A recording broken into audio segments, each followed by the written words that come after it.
ఇది నేను ప్రత్యేకించి చెప్తా ఉన్నా. మీరెవరైనా నన్ను బెదిరించడానికి, బెదిరించే వాళ్ళు మీ అయ్యే జాగీరా తెలంగాణ?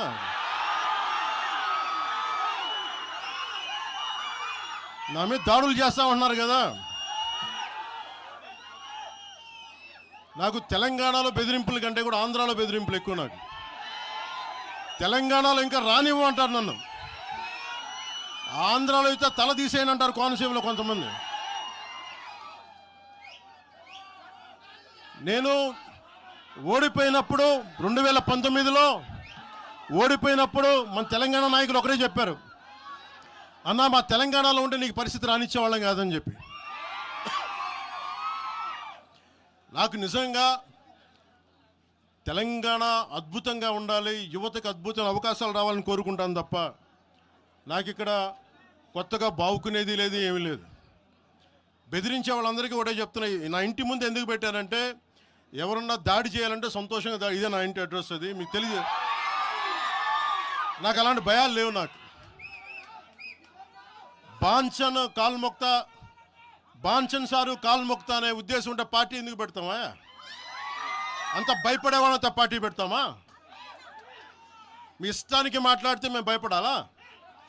ఏ రోజున ఒక్క మాట మీకు కేసీఆర్ గారి గురించి కానీ ఇన్ని సంవత్సరాల్లో 12 సంవత్సరాల్లో ఒక్క తెలంగాణ నాయకుడిని ప్రభుత్వం ఏర్పాటు చేసినప్పటి నుంచి ఈ రోజు దాకా ఒక మాటంలా. ఇంకా మా వాళ్ళు తిడతా ఉండేవాళ్ళు, నువ్వు మెత్తబడిపోయి ఏం మాట్లాడలేదని. అడగండి ఒకసారి అందరిని పేరు పేరున ఒక్కొక్కరిని అడగండి. నీకు పౌరుషం చచ్చిపోయిందా? పౌరుషం చావలా, తెలంగాణ మీద ప్రేమ చావలా? అది తప్పుగా అర్థం చేసుకుంటారు. మీరు అర్థం చేసుకుని నేనేం మాట్లాడను ప్రస్తుతానికి అని చెప్తా. ప్రజలు కోరుకున్నప్పుడు నేను మాట్లాడతా. ఎంత కమిటెడ్గా ఉన్నాను తెలంగాణ కంటే, జనసేన మా వాళ్ళందరూ ఎదురు చూస్తున్నారు తెలంగాణలో జనసేన ఎదగాలని. నేను ఒకటే చెప్పా, ప్రజలు కోరుకునే వరకు మీరు ముందుకు తీసుకెళ్ళండి అని చెప్పి నేను జర్నలిస్ట్ కాలనీలో ఉన్న తెలంగాణ జనసేన పార్టీని కూడా నేను తీసేసాను. మొత్తం హెడ్ క్వార్టర్స్ అంతా మంగళగిరిలో పెట్టిన. నాకు అంత కమిట్మెంట్ తెలంగాణ మీద.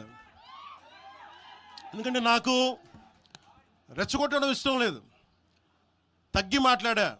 మీరు ఎన్ని హింసించినా, మీరు ఎన్ని మాటలు మాట్లాడినా, ఆంధ్ర కొడకని తిట్టినా, అరే నా గుండెల్లో తెలంగాణ ఉంది, మీరు ఎన్ని తిట్టినా నేనేం పట్టించుకోను.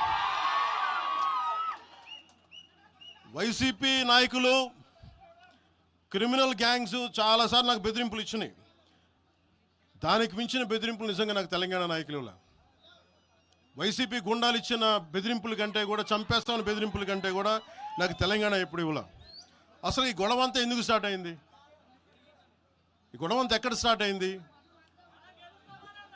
ఒక ఎనలిస్ట్, ఒక విశ్లేషించే వ్యక్తి, ఆయనంటే నాకు గౌరవం, ఆయన మీద నాకు గౌరవం ఉంది. ఆయన తీసుకుపోయి ఓ మీడియాలో మాట్లాడతా అమిత్ షా గారి గురించి మాట్లాడారు. అమిత్ షా గారు నేను మాట్లాడుకున్నామంటే ఆయన విన్నారంటే ఆయన కూర్చొని తప్పుడు మాటలు మాట్లాడితే దాన్ని ఖండించే. నా మీద మనకు మాట అంటే మన జన సైనికులు ప్రతి చోట ఏదో కూర్చొని కేసులు పెట్టారు కూడా నాకు తెలియదు. తెలిసిన వెంటనే చెప్పాను, అవన్నీ వదిలేనని చెప్పాను నేను. అవన్నీ మళ్ళీ ప్రెస్ క్లబ్లో పోయి మీరు తిడుతూ ఉంటే, ప్రాంతీయ విద్వేషాలు రెచ్చగొడితే దాంట్లో కూర్చోబెట్టి ఎంతకాలం చేస్తారు? 12 సంవత్సరాలు తెలంగాణ వచ్చిన తర్వాత ఇంకా తెలంగాణలో ఉపాధి లేకపోయినా, ఏమి లేకపోయినా దానికి ఆంధ్రుడే కారణం, దానికి పవన్ కళ్యాణే కారణం. పరిశ్రమల్లో ఈ లెక్కల్లో ఇంక మీరు ఎప్పుడు మీరు ఎన్ని చేసినా ప్రతిదానికి ఎక్కడో చోట తెలంగాణ ప్రజలు ఇది గ్రహించాలి. ఉద్యోగాలు రాకపోయినా, ఉపాధాలు రాకపోయినా ప్రతిదానికి ఆంధ్రోడు కారణం అంటే, ఆంధ్ర ప్రజలు నిజంగా ఎందుకు వస్తారు ఇక్కడికి? తెలుగు చిత్ర పరిశ్రమ ఎందుకు వచ్చింది?